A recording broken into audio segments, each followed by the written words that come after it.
This channel does not promote any violent, harmful, or illegal activities. All content provided by this channel is meant for an education purpose only. সত্যি কত সহজে দিনের পর দিন প্রাকৃতিক সম্পদ লুট হয়ে যাচ্ছে।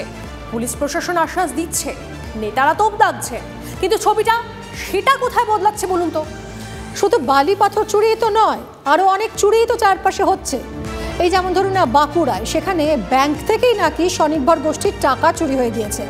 না, সাইবার প্রতারণার ফাঁদে পড়ে নয়, এই জালিয়াতিতে নাকি ব্যাংকেরই একাংশ জড়িত। ভাবতে পারেন?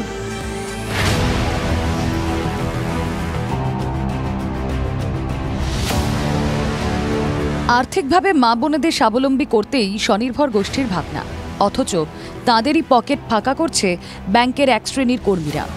বাঁকুড়ায় স্বনির্ভর গোষ্ঠীর অ্যাকাউন্ট থেকে লক্ষ লক্ষ টাকা গায়েব। দুর্নীতির অভিযোগ ব্যাংক ম্যানেজারের বিরুদ্ধে।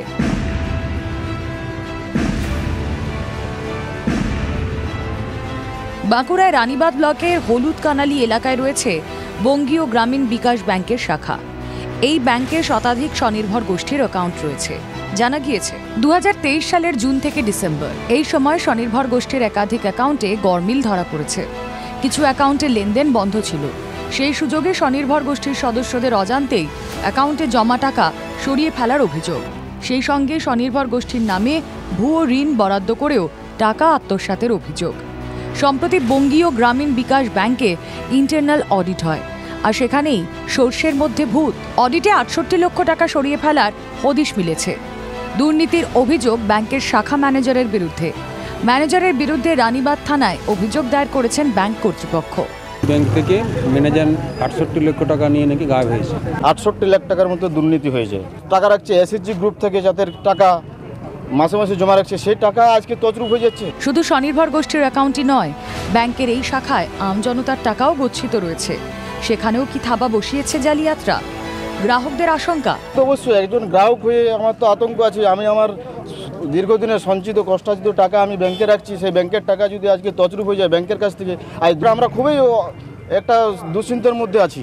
ম্যানেজার শুধু নয়, ম্যানেজারের সাথে যারা ওখানে ব্যাংকে যারা কাজ করে তাদেরও তো কিছু একটা দায়িত্ব থাকা তো উচিত, যে এত টাকা গায়েব হয়ে গেল তারা কিছু বলতে পারবে না। দুর্নীতির এই কারবার জানাজানি হতেই শুরু হয়েছে রাজনৈতিক চর্চা। বিজেপির অভিযোগ, এই 68 লক্ষ টাকা চুরি গেছে স্বনির্ভর গোষ্ঠীর। এই টাকাটা কাদের মদতে চুরি গেছে? এই তৃণমূল কংগ্রেস সরকারের যে সমস্ত চটিচাটা নেতা আছে, এটার সঙ্গে সম্পূর্ণরূপে তারা জড়িত। দোষীদের গ্রেফতারির দাবিতে গ্রাহকদের সঙ্গে নিয়ে বিক্ষোভ দেখায় বিজেপি। এটি সম্ভব নয়। 68 লক্ষ টাকা একটা ব্যাংকের থেকে চলে যাচ্ছে, গায়েব হয়ে যাচ্ছে, আর সেটা সরকার জানবে না, তৃণমূলের নেতারা জড়িত থাকবে না।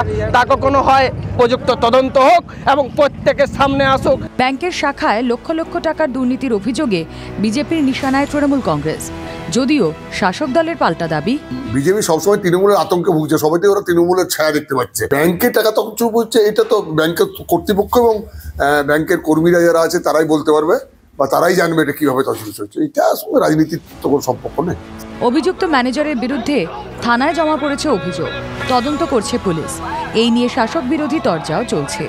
আর স্বনির্ভর গোষ্ঠীর সদস্যরা প্রশ্ন করছেন, বেহাত হওয়া টাকা ফেরত মিলবে তো?